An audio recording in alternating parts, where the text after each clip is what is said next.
NBA All-Star Weekend comes to Charlotte in February. The longer-term question for the Hornets is when they'll bring the playoffs back to town. The men of teal have missed out on the postseason 3 times the past 4 years. But this offseason, Michael Jordan brought in a new president and head coach in hopes of changing the direction of the franchise. What that means for the 18-19 season, next.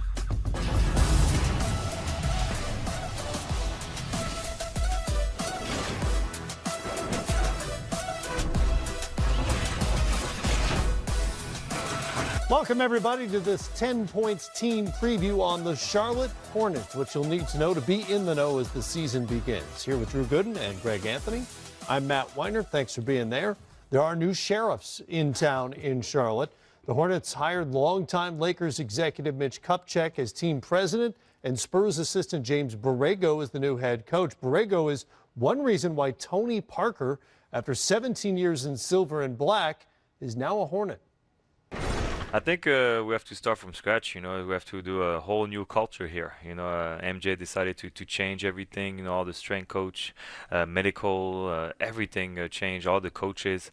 So it's funny because I have a little advantage with my teammates because I know the coach better than they do. So we just have to work on stuff. I know JB has a precise idea of what he wants to do and what he wants to accomplish. On the court. So my job is just try to help him out and try to bring credibility. We had a lot of success, with the Spurs, but you can't take everything and duplicate everything, So we'll take a little bit and all the ideas that JB wants to do to try to be successful in Charlotte.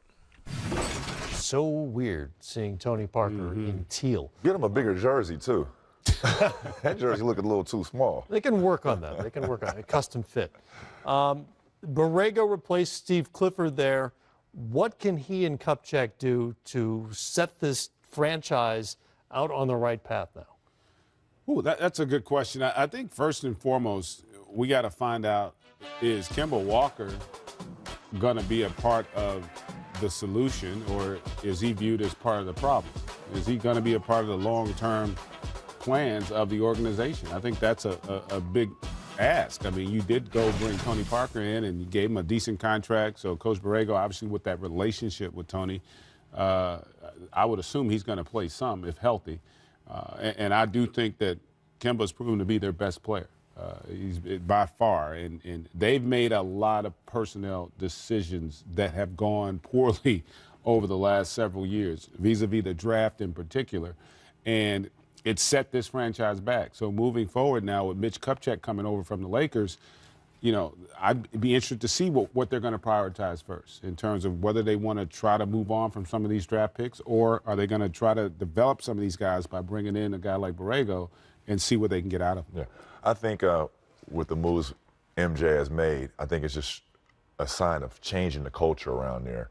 So when you clean house, starting with the GM, coaches, as many players as you possibly can, and getting rid of Dwight Howard, I think it was a concern of what direction are we going in as a franchise. And with the relationship Michael Jordan has with Mitch Kupchak that goes all the way back to North Carolina, I think it was a safe gamble to hire him and come in and have him have that job of cleaning house and getting this organization on the right track. Well, Kemba Walker, you alluded to it. He's been an all-star there the last couple of years, but there were trade rumors even last season about Walker, who now faces free agency next summer. So, in your opinion, as we sit here right now, does he finish out the year with Charlotte? Is he there next year? Well, I'm going to be a straight shooter. Hey, if he's in it for the long haul, why is he not extended right now before training camp? Why I'm waiting, get him to free agency. He's been an all-star last 2 years. I think his work ethic is great. He's a leader. He's vocal. I had the opportunity to actually play against him a lot throughout, during the later year of my career. And I just saw, he's tough as nails. He's a guy that you can put a franchise on their back and lead the way. But with all the moves they made this offseason, he could be on the trade block.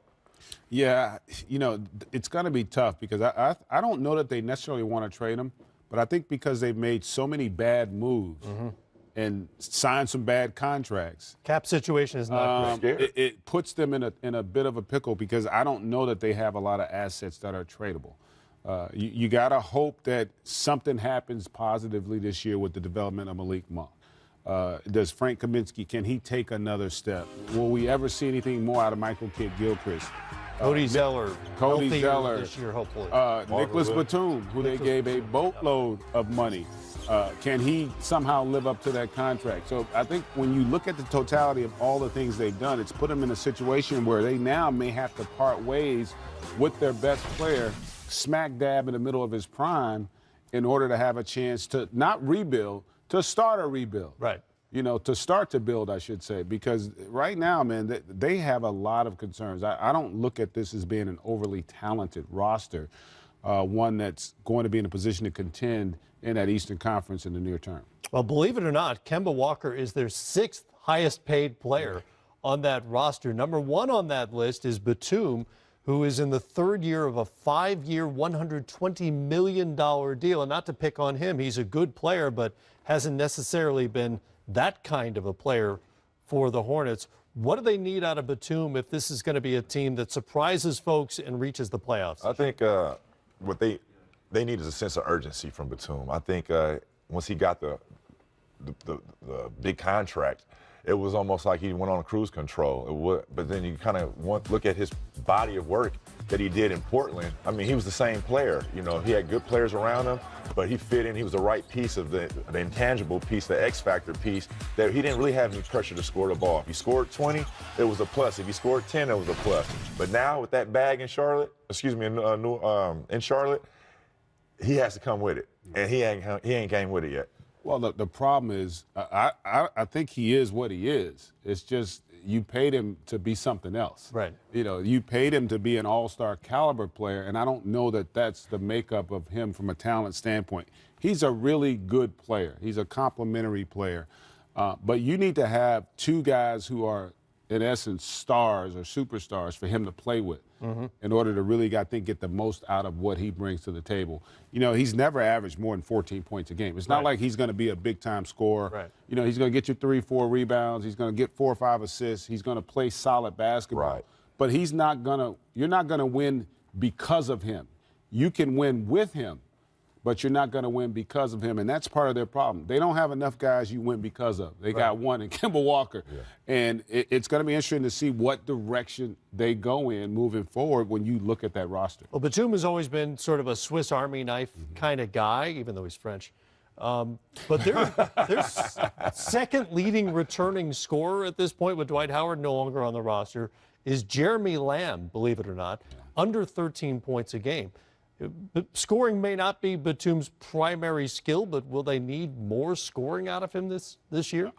Yeah, with the roster makeup. And I think also they're hoping that they can get a big jump from Malik Monk. I do think that if that guy ends up panning out, I think now it changes everything for them, because they do need somebody to complement Kemba in that backcourt that can be dynamic, that can go out and get 30 in a game. We don't know if that is where the ceiling is for Malik Monk right now. But we also know when you look at their roster, for the most part, he's the only guy that I could even look at and think could get there. Everybody else is kind of established who they are and where they're going to be. Kaminsky can get a little bit better as well. But he's the one guy that is, to me, he's kind of like the X factor, because we don't know. Can he get to another level? Can he, get to a point where we're starting to look at him the way we look at Bradley Beal? We don't know that about him yet. And I think we're going to find out this season. And he was drafted for scoring. Yes. His scoring potential in the NBA. Yeah. I mean, I'm a fan of Malik Monk. I feel like he should not even slip to 10. I think he's right now in that J.R. Smith caliber type of player. Instant offense off the bench. You could start him. You could bring him off the bench, either or.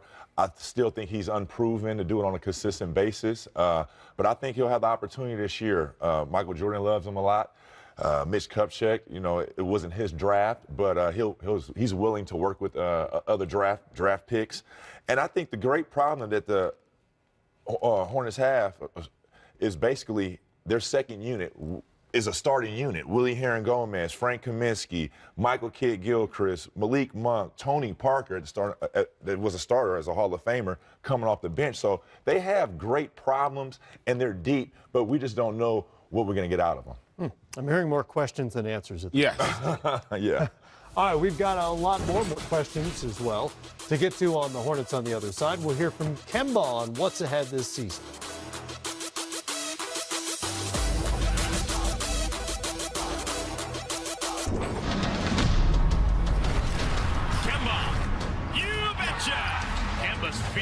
big-time Kemba skating through the defense and scored.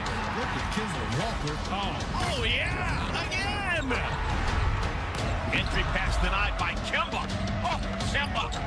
Gorgeous play from Kemba Walker. Yes! New to the roster mix, in addition to Tony Parker, Bismack Biyombo is part of a three-team summer deal, and Miles Bridges, the explosive 12th overall pick out of Michigan State. What are your thoughts on Bridges, how he projects as a pro? We know he can dunk really, really well. I think there are questions about what else he can do and where he fits in the NBA. Yeah, can that wing position become his natural position? Can he be a perimeter player? I think he showed glimpses with the jump shot, his ability to get it off the bounce.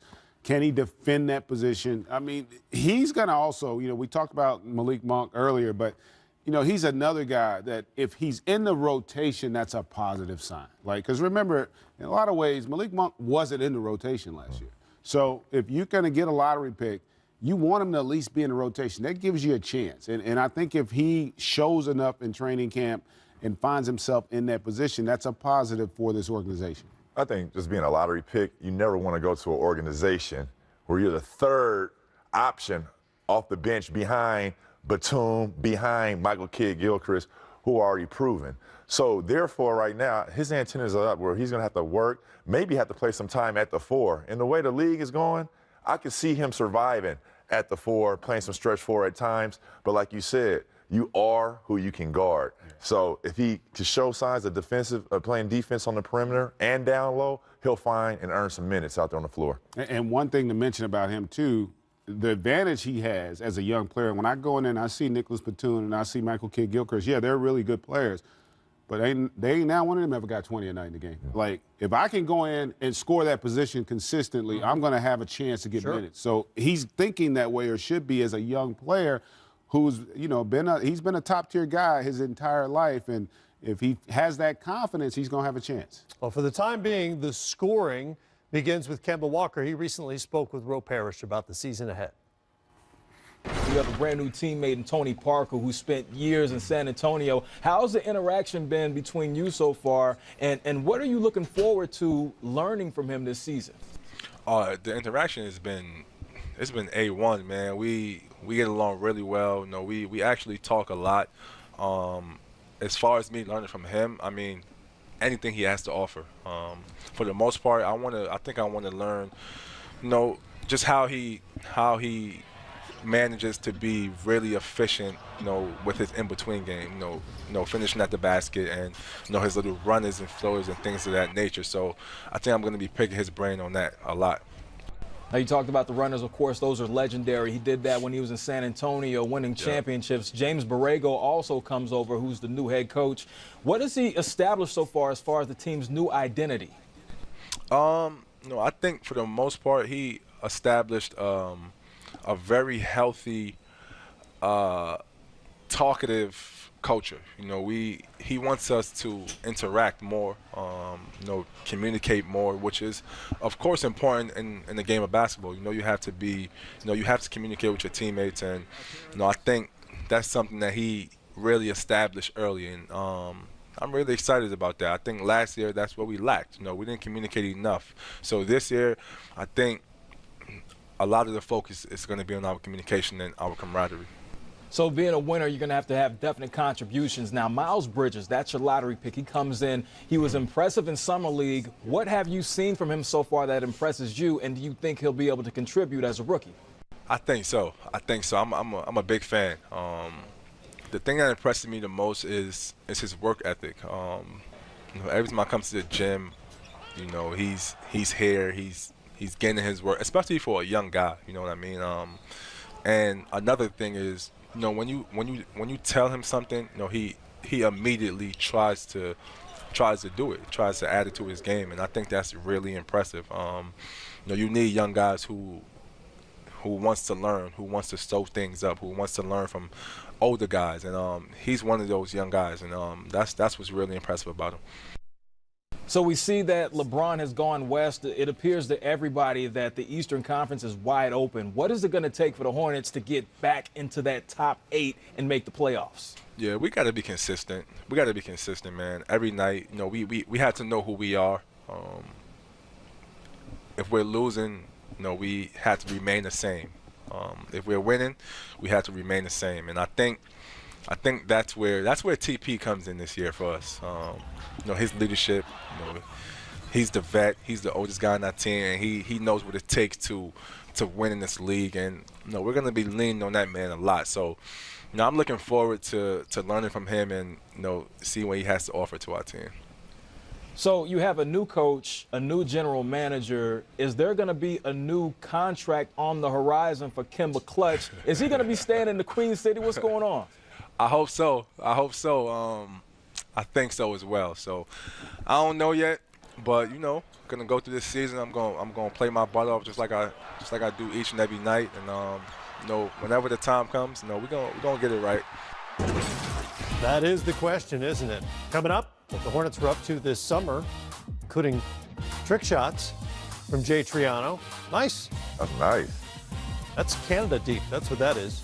Plus, we'll hear from the starters when we come back.